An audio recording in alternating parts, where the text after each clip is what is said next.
Hey guys, welcome to another episode of The Vinyl Den, your channel for record collecting by record collectors. I'm Nick. Today, I'm talking about some great albums that are celebrating their 50th anniversary in 2024. There's a bunch of links down below. Make sure you check them out. There's links for the Vinyl Den Facebook group, for the merch page, for the Spotify and Apple Music playlist I put together every week, and the Patreon page. Make sure you go check all that out. Of course, if you enjoyed the episode, make sure you give me a thumbs up. Hit that subscribe button down below. Make sure you hit that notification bell so you're notified every time I release new episodes. The early part of the 70s was really interesting time for music, especially rock music. There's so many great albums that were coming out almost every single week. So if you look at 1974, so albums celebrating their 50th anniversary this year, 74 was a really, I guess, kind of an outlier year, sandwiched between 73 and 75, which were just iconic years for music. There's still a lot of really good stuff that came out in 74, but some albums that would end up maybe kind of flying under the radar a little bit, but would end up being really influential later on down the line. The first album released February 18th, that's the self-titled debut album from Kiss. So when Kiss went into the recording studio to record this album, a lot of these songs were already written and put together. Gene and Paul wrote a lot of these songs when they were part of Wicked Lester, which was the band before they formed Kiss. And when the album was all finished, they took the album. They were with Casablanca at the time. I think Casablanca was their label. I think Creatures of the Night, I think, was the last album. So what was that, 82 or 83 when they released that album? So they were with that label for a long time. But when they went to go release this album, all the distribution was through Warner Brothers at the time. Warner Brothers looked at the album, looked at the band, and said, look, the band has to get rid of this music. There's no way we're going to release this music like this. It ended up being this big fight between the label and the band and Warner Brothers. The label and the band said, absolutely not. We're not getting rid of the makeup. Warner dropped them from their distribution deal. They went on to release this album, ended up being a huge album, and I guess the rest is history for Kiss. The next album is one of those albums where, it sold really well, but I think it kind of got overshadowed by an album that the band would release later in the year. It hit number 49 on the Billboard charts here in the U.S. Like I said, it sold really well. It's a really good album from the band. But this was released on March 8th. The album is Queen 2. So with this album, it's like comparing this to their debut album, I think it's definitely layered differently. It's a little more complex than their debut album. It's definitely darker and heavier than I think anything else that Queen would go on to release in their career. Definitely anything they would release in the 70s.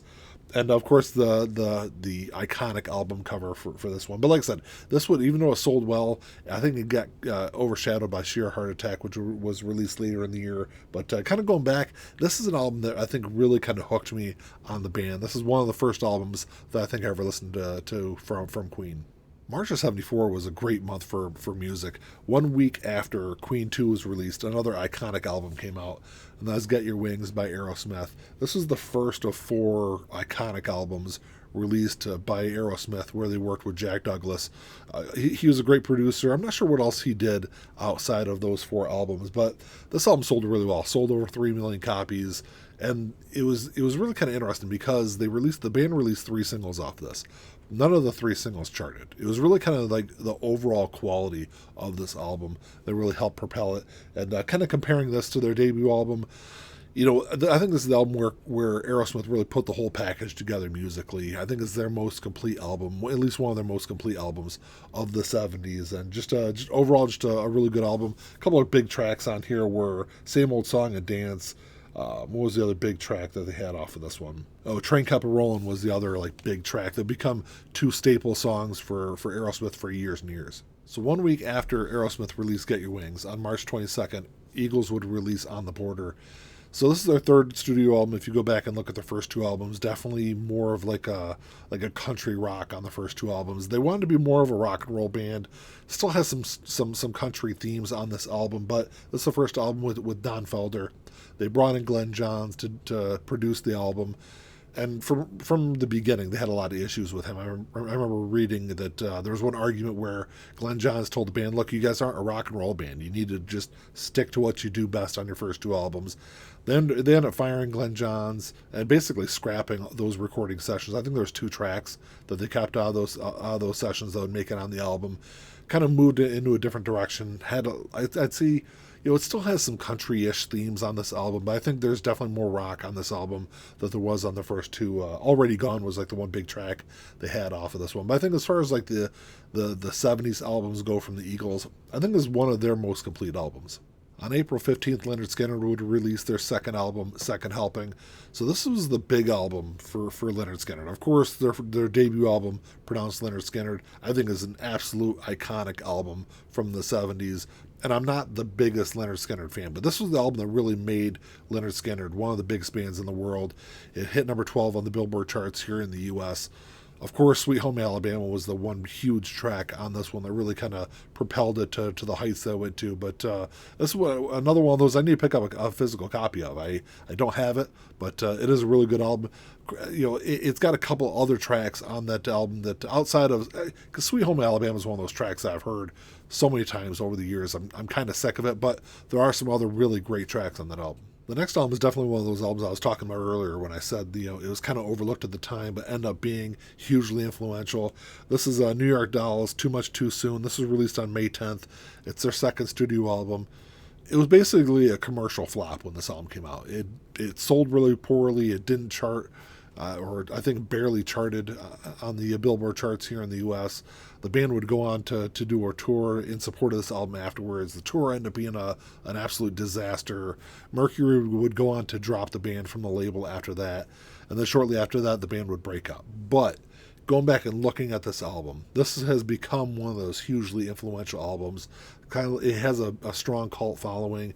It's this album in particular, and then some of the stuff that MC5 and Iggy and the Stooges were doing in the late part of the '60s, early part of the '70s.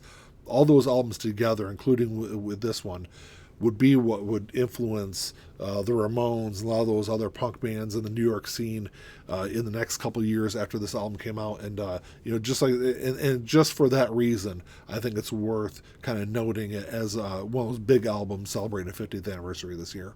2 weeks after the New York Dolls released that album, a hugely iconic album was released, and one that I'm surprised I don't have a physical copy of. But this is David Bowie, Diamond Dogs. It's his 8th studio album.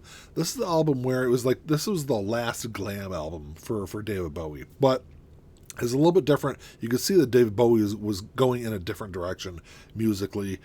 There was some soul mixed in there. There was some funk mixed in there. It's a different sound overall, but beginning to end, it's a really high quality album. I think one of Bowie's best albums from the 70s. It charted really well. I think it hit number 5 here in the U.S. on the Billboard charts. And 50 years later, it's still looked on as this hugely iconic album. The same day that David Bowie released Diamond Dogs, another huge album was released, and that's the self-titled debut album from Bad Company, an album that I've long considered one of the best debut albums of the 70s. So Bad Company is their supergroup formed from members of Free. What was the other one? You had Mount the Hoople and King Crimson were the bands that helped form Bad Company. And it was a huge album when it was released. Hit number 1 on the Billboard 200 charts. I think there was 2 tracks off of here that were both in the top 20 of the Billboard Hot 100. So a lot of movement for the singles. But there's outside of the singles, I think there's a lot of other great tracks on here. It's, in my opinion, if you're going to own a Bad Company album, it's definitely going to be this one. And from beginning to end, it's their most complete album. And also, in my opinion, I think it's their best album. So I think the middle part of 74 was kind of the down period of the year. You got to skip all the way to October 14th for the next album, and that is War Child by Jethro Tull. This is an album that continues that progressive rock sound from Jethro Tull. They got away with the long form stuff that they did on Thick as a Brick and Passion Play. They did more kind of traditional length songs on this album. But with War Child, they kind of went back. The whole idea behind it was they wanted to do this big double album. There was going to be a film and everything that went along with the album. They scrapped most of that. What ended up being on this album was a lot of tracks that were put together, or at least started, during other recording sessions for other albums. They brought them all together, reworked a lot of them, put them together on this album. And I know this album was met with a lot of really mixed reviews when it first came out. But I think looking back on this album, there's 2 tracks, maybe 3 tracks I can kind of do without, but the rest of the album is really fantastic. And then 2 days later, on October 16th, the album that I've long considered the best album released in 1974 came out, and that is It's Only Rock and Roll by the Rolling Stones. So this is definitely a continuation of what the Rolling Stones were doing on albums like Sticky Fingers, Go Ahead Soup, Exile on Main Street, just like straightforward blues rock stuff. But with this album, they tried to be a little more experimental with their sound. They added in, you can definitely hear some funk influence on here. You can hear some reggae influence on this one also. And like I said, you could see that the band was trying to do something a little bit different. This is the last album with Mick Taylor, and not only is this the best album of 1974, I think it's one of the best albums of the 70s. That might be a controversial opinion, but it would go on to sell really well. I think it hit number one on the Billboard charts. It sold over 1 million copies here in the U.S.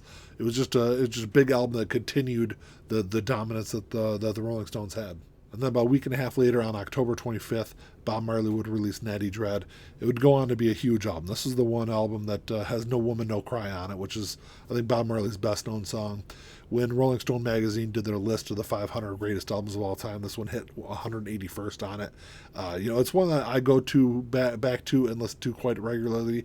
Another one I don't have a physical copy of. I definitely need to grab a copy of it. But this is Bob's 7th studio album. This is the one that his first album without Peter Tosh. And Peter was a big influence on Bob's music earlier in his career, but it was interesting to see Bob kind of break off and do his own thing, and I think end up creating one of the masterpieces of his career. And then the last album, this one was released on November 8th, is Sheer Heart Attack by Queen. This is the second album that they released that year, their third album overall. And this is a departure, I think, from their first two albums. Definitely more of a straightforward rock album. More along the lines of a lot of the other big rock bands were doing in the early to mid part of the 70s. Killer Queen was an absolutely huge track on this album. And I think kind of going back and looking at Queen's career, I know a lot of people think Queen is a largely overrated band. I see it all the time. If you look on lists of most overrated bands, Queen is typically on that list. I don't agree with it. I don't think they're overrated, but I see where some of those arguments come from. That they had some albums that would have like one or two big tracks on it, and then a lot of really forgettable tracks.